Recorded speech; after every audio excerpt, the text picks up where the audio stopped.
তোমরা যারা বিদ্যাসাগর ইউনিভার্সিটির ফার্স্ট সেমের স্টুডেন্ট রয়েছো আন্ডার নিউ সিলেবাস, তোমাদের সবাইকে স্বাগতম জানাচ্ছি। আশা করি তোমরা সবাই ভালো রয়েছো।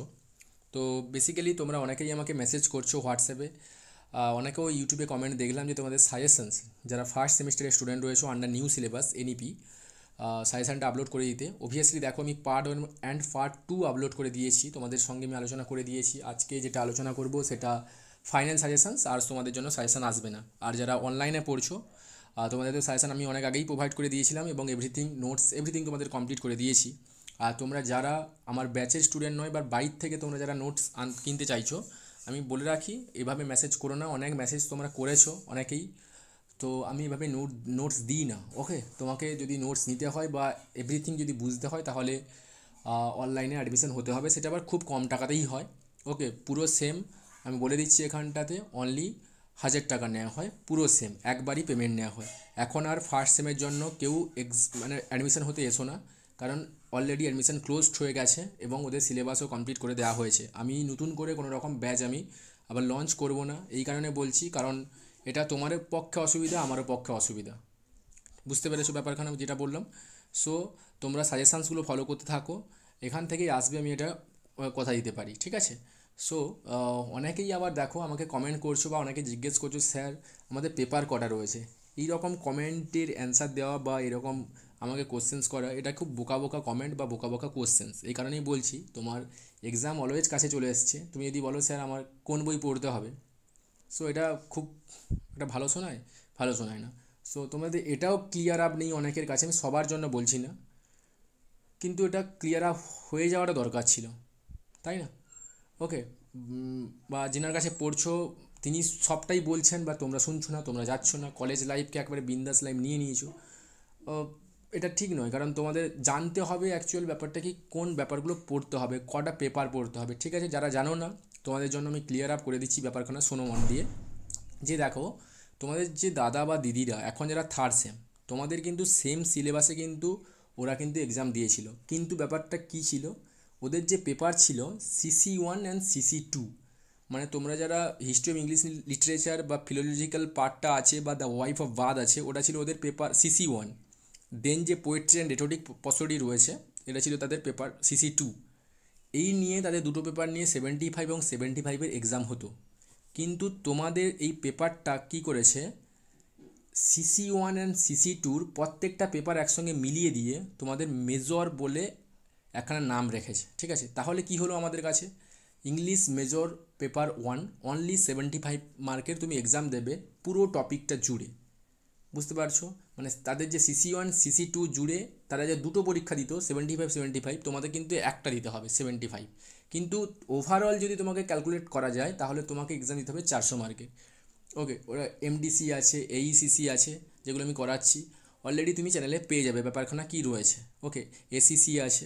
ওকে, একটা পাস পেপার রয়েছে আর একটা মেজর পেপার রয়েছে, যেটা আমি এখন আলোচনা করছি।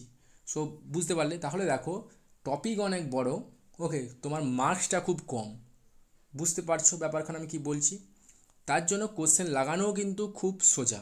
ওকে, তাই আমি বলবো, কোশ্চেন্স যেগুলো আমি দিচ্ছি হিস্ট্রি অফ ইংলিশ লিটারেচার থেকে অলরেডি দিয়ে দিয়েছি পার্ট 1-এ, দেন কিছু শর্ট কোশ্চেনও প্রোভাইড করেছিলাম পার্ট 2-তে, দেন এখন আমি ফাইনাল সাজেশান আমি প্রোভাইড করব একেবারে তোমাদের জন্য, আর সাজেশান আমি নিয়ে আসবো না। আর সবাইকে বলবো নোটস চাইতে এসো না, কারণ তোমরা আমাকে 50 জনের উপরে তোমাকে মেসেজ করে দিয়েছো যে স্যার নোটস কিনতে চাই, নোটস কিনতে চাই। দেখো, আমি এটা অনেক আগেই বলেছিলাম যে নোটস আমি এভাবে দিই না, তোমাকে আমার কাছে পড়তে হবে, দিলে তুমি নোটস পাবে, না হলে নয়। এভরিথিং সমস্ত কিছু পেয়ে যাবে। আমি এখনও 600-700 টাকা দিয়ে নোট আমি বিকিয়ে দিতে পারি, কিন্তু এরকম আমার ইচ্ছে নেই, আমি করবো না, ঠিক আছে? টোটালি ঠিক আছে। যারা এখন ভর্তি হতে চাইছো, এটা হবেও না। সেকেন্ড সেমে তোমাদের জন্য যদি আমি অনলাইন নিয়ে আসি ক্লাস, তাহলে আমি অবভিয়াসলি নোটিফাই করে দেবো, সেখান থেকে তোমরা অ্যাডমিশন হয়ে যাবে, ঠিক আছে? বুঝতে পারলে? সো বেশি কথা বলবো না, সোজা আমি চলে আসছি তোমাদের সাজেশানে কী রয়েছে। দেখো, পোয়েট্রি সেকশনসগুলোতে তোমাকে লিখতে হচ্ছে, discuss the use of supernatural machinery in the rape of the lock and discuss Pope's the rape of the lock as a satire on contemporary aristocrat society or the 18th century. Discuss the character of Belinda. তুমি যদি এই তিনটে questions দেখে যাও rape of the lock থেকে, তাহলে তোমাকে 10 নম্বর পাক্কা এখান থেকে তুমি একটা লিখতে পারবে, ঠিক আছে? আর যারা তোমরা প্যারাডাইস লস্ট করছো, তারা এপিক সিমিলিসটা করে যাবে। দেন যে পোয়েট্রিগুলো রয়েছে সেখান থেকে তুমি দেখে যেতে পারো। Melancholy note in Gray's elegy written in country চাচিয়ার।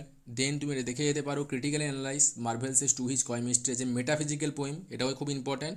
And so's to his coy mistress develops the conventional carpe diem theme with the uncommon intellectualism. Okay, এটাও খুব ইম্পর্ট্যান্ট রয়েছে। আমি এত চাপ নেওয়ার দরকার নেই তোমাদের, আমি সেখান থেকে হিউজ কোশ্চেন দিয়েছি হিস্ট্রি অফ ইংলিশ লিটারেচার থেকে, ওখান থেকে একটা লেখার চেষ্টাই করো, তুমি নাম্বার ভালো স্কোর করতে পারবে।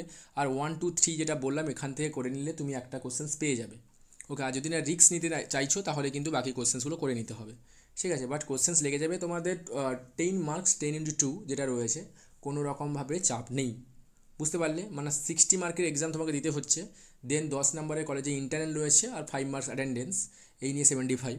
তো এই কোশ্চেন্সগুলো করে নিলে মোটামুটি তুমি লিখে দিতে পারবে বা এখান থেকেই আসবে। দেন আমি চলে আসবো কিছু শর্ট, যেটা তোমাদের অনেকেই বলছো।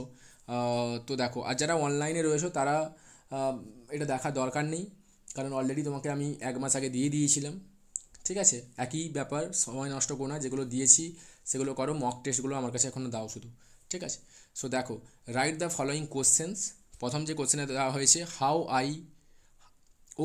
I to travel back and tread again this ancient track.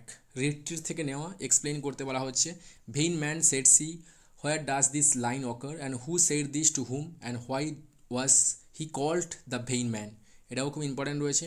Explain the expression sad city of plum trees, এটাও খুব important. Desert of vast eternity, এটাও তোমাকে এক্সপ্লেন করতে আসতে পারে, ইম্পর্ট্যান্ট রয়েছে।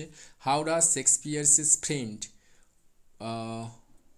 মোর lovely than a summer's day, এটা একটা important questions. And my delight is cruiser of this tribe, where does this line occur and find out the paradox in the line, এটা important. Explain the last 2 lines of the good morrow, okay, and what is the loving in truth about, and what is the poet's crisis, and what advice does the muse, basically the muse রেফারেন্সটা তোমাকে important এখান থেকে দেখে নিতেই হবে।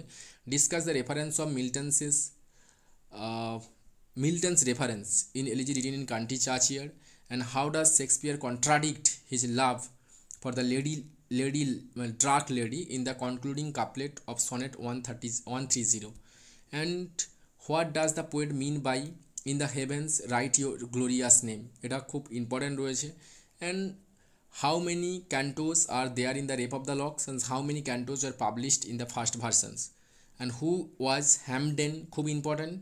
in what connections in his name mentioned in Gray's elegy written in Kanti Chachiyar, okay.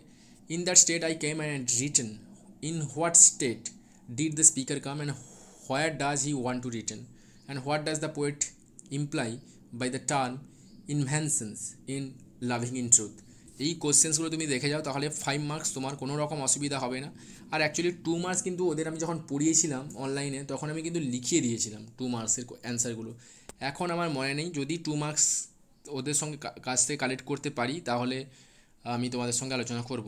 আর যেটা আমি দিয়েছি জাস্ট এটা ইম্পর্ট্যান্ট নয়, বাট আমি দিয়ে দিয়েছি যে তোমাদের করতে হয় রেটরিক প্রসোডি, স্ক্যান করতে আসতে পারে একটা ফলোয়িং প্যাসেজ এরকম তুলে, মোটামুটি এরকম লেন্দি, তোমাকে কিন্তু এর প্রসোডিটা কেটে বার করতে হবে, বা ফিগার অফ স্পিচ যেটা রয়েছে রেটরিক, এভাবে আসতে পারে। Our sweetest song are those that tell over saddest thought, explain করতে আসতে পারে, এবং এটা কী রেটরিক তোমাকে এটা বলতে হবে, ঠিক আছে।